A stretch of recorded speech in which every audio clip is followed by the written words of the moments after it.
فبأي آلاء ربكما تكذبان جس رب نے پیدا کیا ہے ضائع کیسے کرے گا؟ محمد بن منقدر بیان کرتے ہیں، میں ایک جگہ گیا، مسجد میں 10 سالہ بچہ دیکھا۔ کتنے سالہ؟ 10 سالہ۔ یہاں 10 سالہ بچہ بیٹھا ہے؟ بیٹا ذرا کھڑے ہونا، دیکھ رہے ہیں؟ اس کو دعا بھی دے دیجیے، اللہ اس کو والدین کی آنکھوں کی ٹھنڈک بنائے۔ بیٹھی۔ محمد بن منقدر کہتے ہیں مجھے اتنی پیاری اس کی نماز لگی، فلما انصرف، جب اس نے سلام پھرا میں نے کہا بیٹا انت ومن انت، کون ہے آپ؟ کہا انا طفل یتیم، میں تو یتیم بچہ ہوں۔ میں نے کہا اس نے جواب کیسے دیا اور اتنی پیاری نماز پڑھ رہا ہے؟ تو میں نے دل میں سوچا اور اس سے کہا کیا خیال ہے اگر میں آپ کی کفالت کروں تو؟ کہتا لیکن بخمسۃ شروط، کفالت کرو لیکن میری 5 شرطیں ہیں۔ فاندہشت، میں نے کہا 10 سالہ بچہ اور 5 شرطیں ہیں، کیا شرطیں ہیں آپ؟ تو کہتے سنو، ستطعمنی اذا جعت، اگر مجھے بھوک لگی تو کھانا کھلاؤ گے؟ قلت نعم حتی تشبع، اتنا کھلاؤں گا کہ تم سیر ہو جاؤ گے۔ قال حسنا، ٹھیک ہے، ایک پوری ہوگی۔ ستسقینی اذا عطشت، پیاس لگی تو پانی پلاؤ گے؟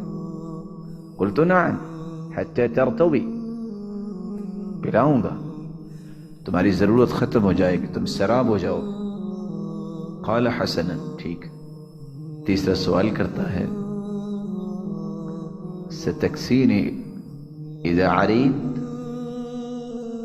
لباس کی ضرورت ہوئی تو لباس دو گے؟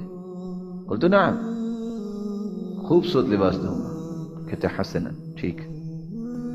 ستشفینی اذا انا مرض، اگر میں بیمار ہوا تو شفا دو گے؟ میں نے کہا یہ شرط کیسی آ گئی؟ میں نے کہا اما العلاج فاقدمه لك واما الشفاء فبید اللہ، شفا اللہ کے ہاتھ میں، تو دوائی لے کے دوں گا۔ وہ چپ رہا۔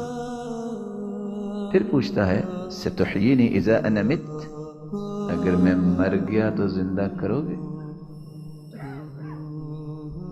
میں نے کہا اما الحیات والممات فبید اللہ، موت اور حیات اللہ کے ہاتھ میں ہے۔ جب میں نے اتنا کہا اس نے کہا نہ تم شفا دے سکتے ہو، نہ تم زندگی موت پہ قادر ہو، فاترکنی بالذی خلقنی ثم یہدین والذی یطعمنی ویسقین واذا مرضت فہو یشفین والذی یمیتنی ثم یحیین۔ جب تم یہ کام نہیں کر سکتے، جاؤ چھوڑو مجھے اس کے ساتھ، اس نے پیدا کیا پھر ہدایت دی، جو کھلاتا بھی ہے جو پلاتا بھی ہے، جب میں بیمار ہوتا ہوں شفا بھی دیتا ہے، مجھے مارے گا بھی اور دوبارہ زندہ بھی کرے گا۔ تو میں نے اس وقت کہا اللہ توکل علی اللہ وکفا، 10 سالہ بچے نے رب پہ توکل کیا تو اللہ اسے کافی ہو گیا۔